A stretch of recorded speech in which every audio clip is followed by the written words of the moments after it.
皆さんこんにちは、フーディーボーイです。以前こちらの動画で高級寿司屋の大将に密着取材してみて皆さんから大好評でした。なので今回はみんなが大好きな黒毛和牛をお手頃価格で食べられる町焼肉のお店に密着取材してみました。このチャンネルではいわゆる高級店を取り上げることが多く、先進的なメニューの高級な焼肉屋さんもいくつか紹介してきました。ですが普通の焼肉屋さんも見てみたいという声もたくさん頂戴しています。その中でこちらの焼肉牛和さんというお店がすごいお店だと知人に紹介してもらって取材させてもらえることになりました。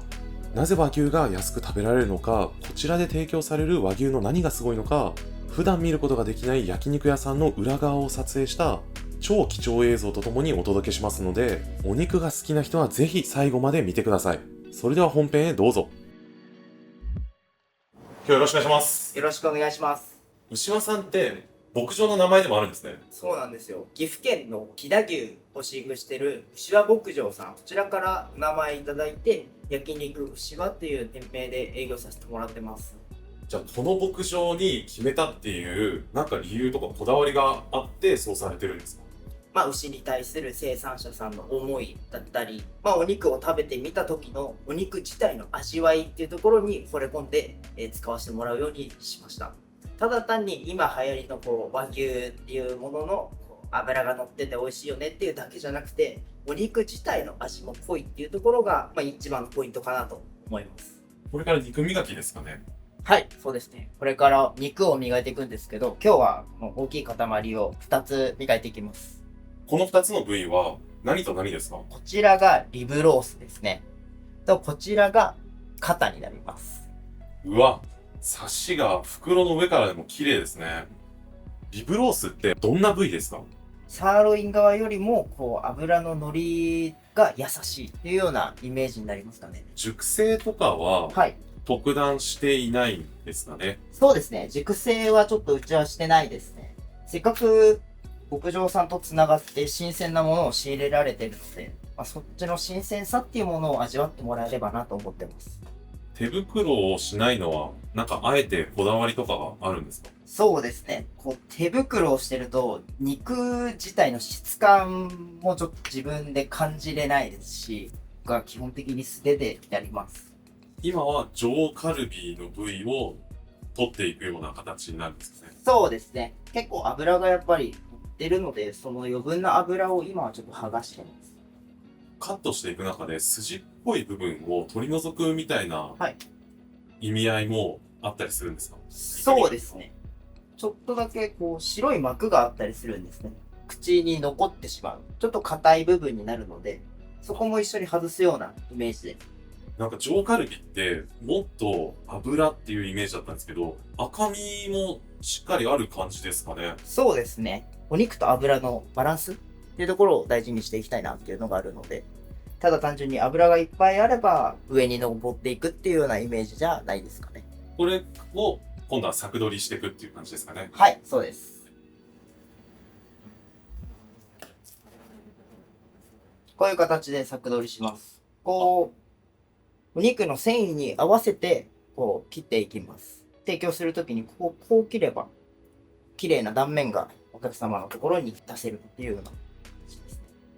なんかよく聞く話として、カルビとかって、この部位がカルビっていうのが決まってるわけではなくて、お店によってそこの定義が実は違うみたいな話って聞くんですけど、ここは特上カルビと言えるかどうかみたいなのを考えながら仕込んでるってことですかね？そうですね。で、逆に触ってみる、切ってるだけじゃわからないところもあるので、そういう時はやっぱり自分で実際に食べてみる。試食をして、ちょっと決めていきます。売り方っていうものを。次はいよいよリブロースですか？そうですね。今更なんですけど、これって A5 ランクですか？そうですね。A5 ランクの飛騨牛ですね。この油とか筋とかって何に使うんですか？油の方はですね、焼肉をしてもらう最初に網に塗ってもらう牛脂として使います。で、筋の方はお店の方でカレーも仕込んでるので、そっちに使っていきます。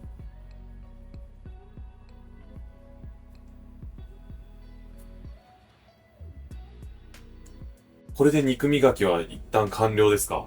そうですね。完了です。タレってめちゃくちゃ重要だと思うんですけど、そこって何かこだわってるものとかあるんですか？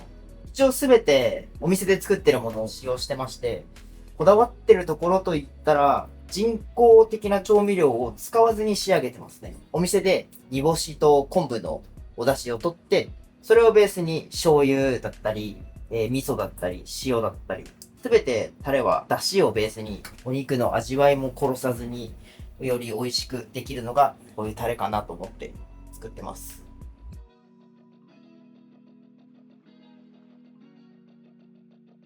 お待たせしました。牛はサラダですね。当店オリジナルのドレッシングを使ったサラダになってますので。どんなドレッシングですか？ちょっと企業秘密になるんですけど、ポイントはリンゴですかね。あと、お味の主体は醤油ベースですかね。失礼します。厚切り牛タンですね。こちら牛脂も合わせてお持ちしたので、網全体に塗ってからお焼きください。これがさっきの油の牛脂ですか？そうです。味付けはこれ塩ベースですか？そうですね。塩だれで味付けしてます。こちらが当店オリジナルの漬けだれでご用意してます。で、真ん中がですね、これレモン汁なんですけれども、広島県の立道屋さんという農家さんがいらっしゃるんですけど、そちらのレモンを使ったレモン汁ですね。はい。と、こちらが当店オリジナルのスパイスソルトになってます。まあ、ハーブ系とスパイス、まあ、クミンだったりとか、っていうものをいろいろ混ぜてます。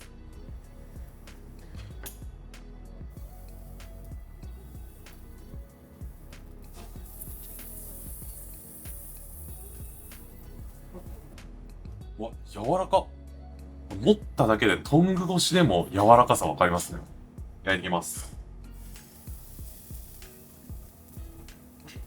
これ焼き加減とか、おすすめとか、見極め方とかってありますか？厚切り牛タンに関しては、表面をこんがり焼いていただくっていうのをお勧めしてます。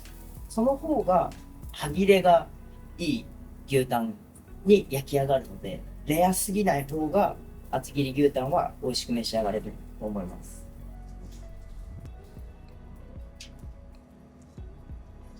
じゃあいただきます。はい。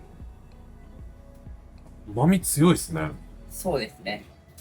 塩だれにつけてるんで、浸透圧とかで余計な水分がタンから抜けてて、旨味濃縮してますし、その出汁感もちょっと入ってるって感じなんですかね。はい。あと、食感がプリップリでサクサクですね。はい。歯切れがやっぱりいいですね。失礼します。お待たせしました。こちら、上カルビですね。先ほどの、そうですね。先ほどのリブロースから取れた部位になります。これは見た感じ、隠し包丁が入ってるような感じがするんですけど、なんかちょっと細工してるんですか？そうですね。肉質的にしっかりした部位にはなるので、ちょっと噛み切りやすいように少しだけ包丁を入れさせてもらってます。これはタレベースですか？そうですね。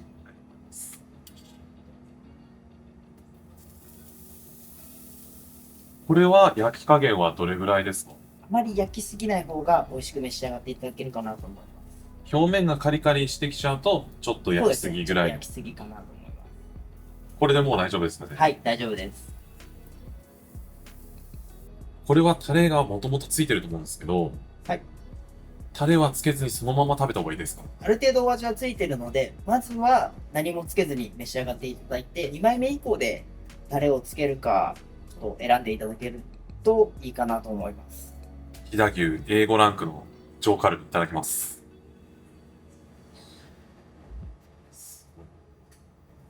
香りがすごいですね。漂ってきます。キャラメリーゼされた香りです。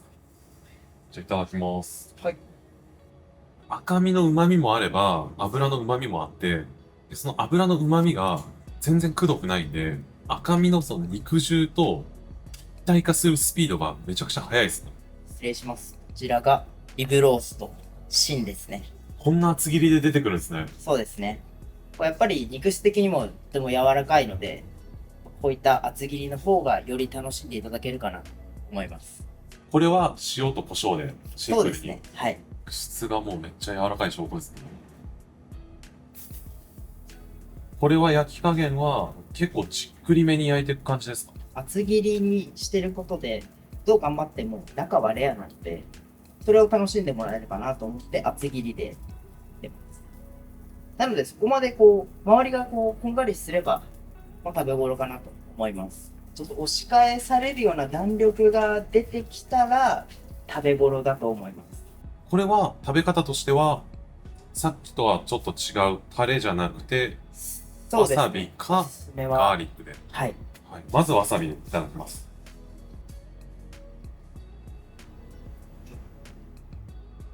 いただきます。なんだろう、油めっちゃあるんですよね。はい。もう、だらーって流れ出てくるような感じなんですけど、サラサラっすね。嫌な余韻はないんですけど、旨味の余韻だけは残ってる感じですね。失礼します。こちらがサガリですね。サガリはどんな部位でしたっけ？ハラミ、うちの横隔膜なんですけど、その横隔膜2枚ありまして、その真ん中にぶら下がってるようについてる部位なので、サガリっていう名前になってます。なので、ハラミに近いですかね。これはタレベースで。タレと胡椒で味付けしてます。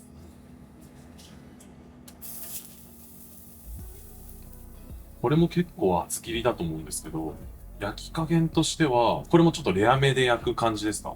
焼き色がしっかりつく程度っていうイメージですよね。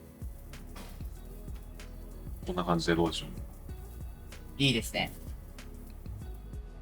これはもう、胡椒とタレが下味ついてると思うんで、そのままっていう感じですかね。そうですね。そのまま召し上がっていただけると。いただきます。胡椒がめちゃくちゃ香り高いですね。あとめちゃくちゃ肉質が柔らかいです。これは、わさびとかで食べてもいいんですかね？あ、もちろんです。お味に飽きてきたなっていうような場合はいろんな薬味ご用意してますので、お好みでわさび使っていただいたりっていうのはおすすめです。こちらが本日の焼き野菜盛り合わせですね。季節によって15種類の野菜で盛り合わせてお出ししてます。多いですね。はい。お野菜もしっかりとたくさん食べてもらいたいという思いから、こういったものをやらせてもらってます。なんかかけてあるんですか？こちらはですね、ちょっとオリーブオイルを全体的に回しかけて、オイルを塗ってあげたりした方が、綺麗に美味しくジューシーに焼けるっていうものになってますんで、当店ではオリーブオイルをかけて、そこに、お味をつけさせてもらってます。続いてのお料理は、炙りサーロインユッケのウニクラポン酢ですね。こちらです。こちらのウニを使っていきます。これもうブランドウニですよね。そうですね。片手の生ウニで当店はやらせてもらってます。では、炙らせていただきます。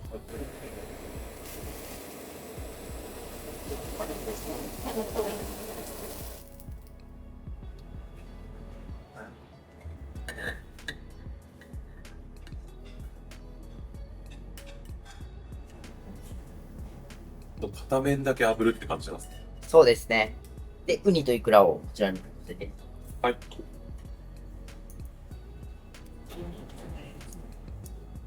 ちらでお寿司を召し上がっていただくような要領で、こちらのポン酢で召し上がってください。ポン酢も自家製なんですか？ポン酢の方はですね、醤油蔵さんの作ってるポン酢です。いただきます。あ、こぼれちゃいます。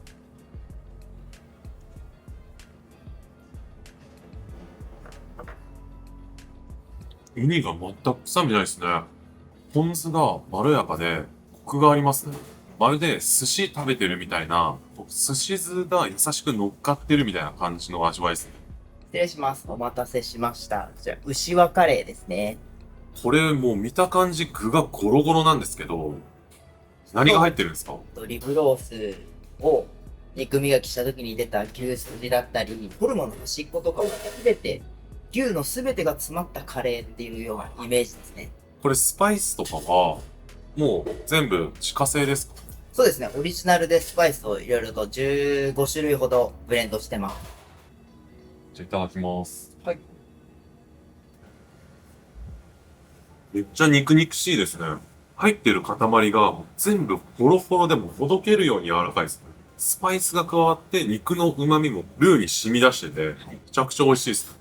これカレーってランチだと1500円ですか？そっちの上の1000円の方、サラダ、スープ、キムチがついて1000円でやるの。めっちゃお得ですね。量はさっき出てきたやつと同じぐらいですか？あ、倍ぐらいあります。倍ですか？いや、もう改めて、めちゃくちゃ良心的な価格帯でやってらっしゃいますね。やっぱり食べてもらいたいっていうのが一番大きいんで、やっぱり皆さんいろんな方が食べやすい価格で出せればなとは思ってます。そうなんですね。今日はありがとうございました。ごちそうさまでした。ありありがとうございました。がとうございました。ありがとうございます。また来ます。はい、またお待ちしてます。